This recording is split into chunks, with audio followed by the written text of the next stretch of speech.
moved us to that community when I was just a baby, using a Section 8 housing voucher. My family relied on public programs like the Child Care Assistance Program, SNAP, which back in the day we called food stamps. And I was that kid with the different colored lunch ticket in the pocket of my little Velcro tennis shoe. And I'm standing in front of you alive today because of Medicaid. And so when we talk about these issues, they're really, really personal for me. And too often, our colleagues at the Capitol like to talk about those people. I am those people, and those people deserve to have a seat at the table.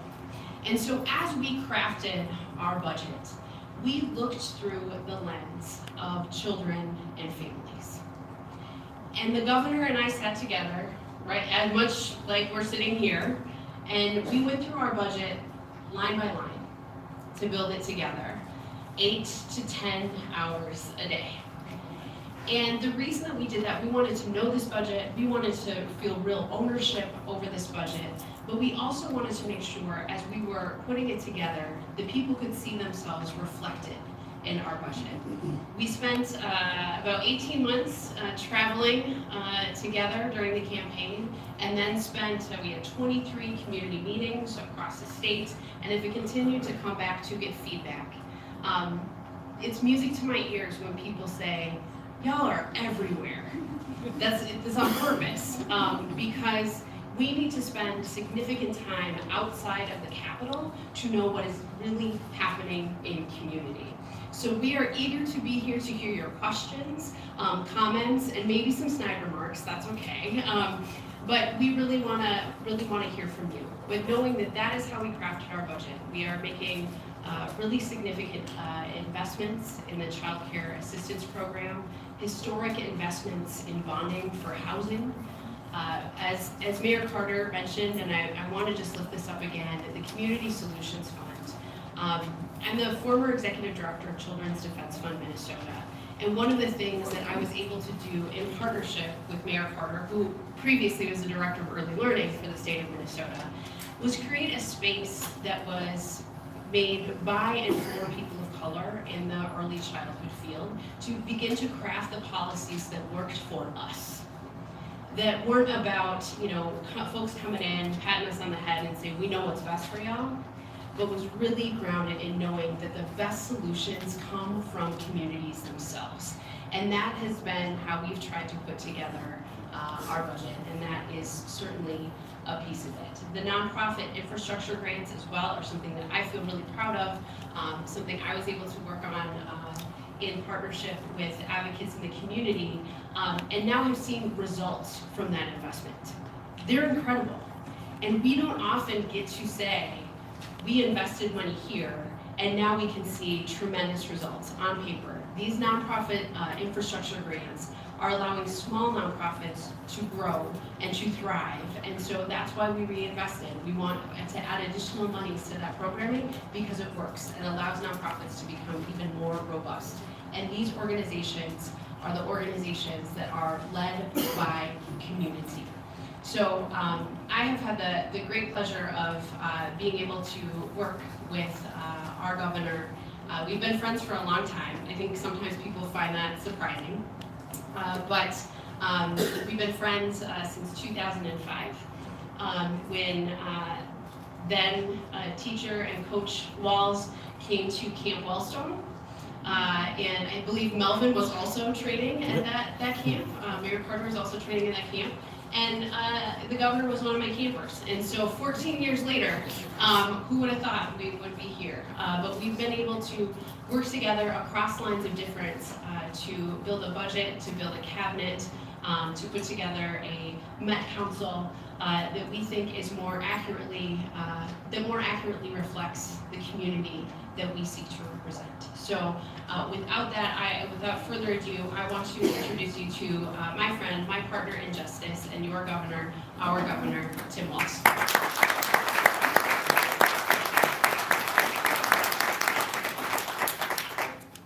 Thank you, Lieutenant Governor. It's, as I said, it's just been a pleasure. We see in this room a lot of leaders who are leaning in. We have generational leaders. I just had the pleasure of being in a short meeting where Dr. Joseph Johnson was in, who always reminds me that there have been people thinking about these for a long time here. So don't think that there's anything new here.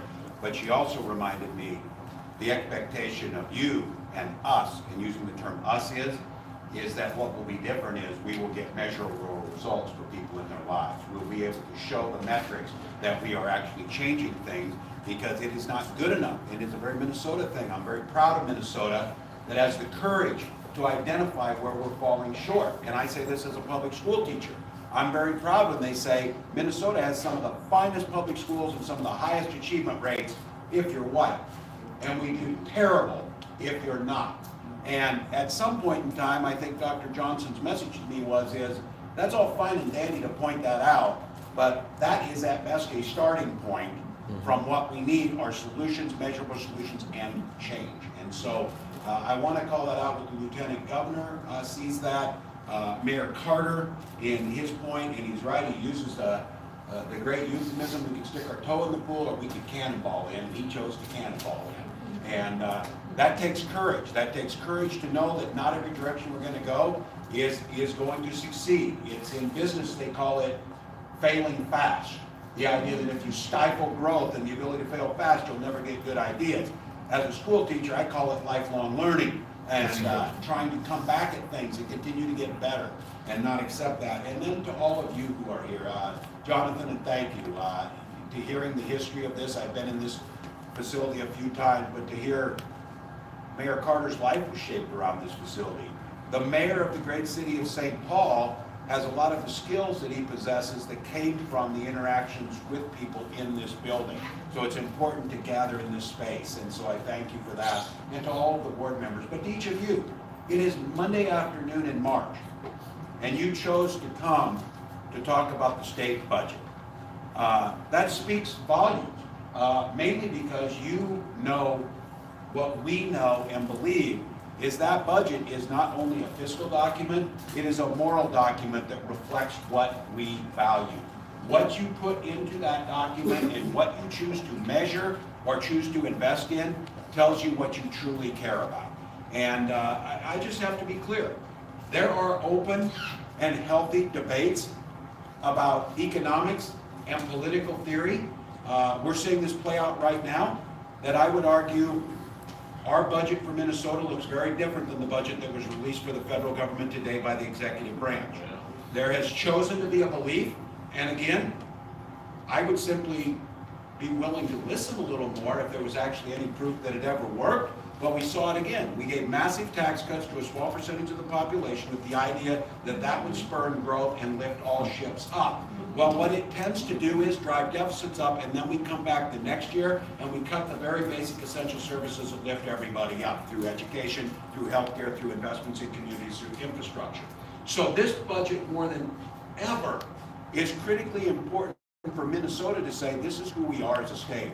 This is what we believe in. This is our moral reflection of our state. And I say that based on the best practices and best evidence that it is not mutually exclusive to have a budget that reflects our moral values and also grows the economy and keeps us out of debt and has a brighter future. You can do those things together. That's what we believe.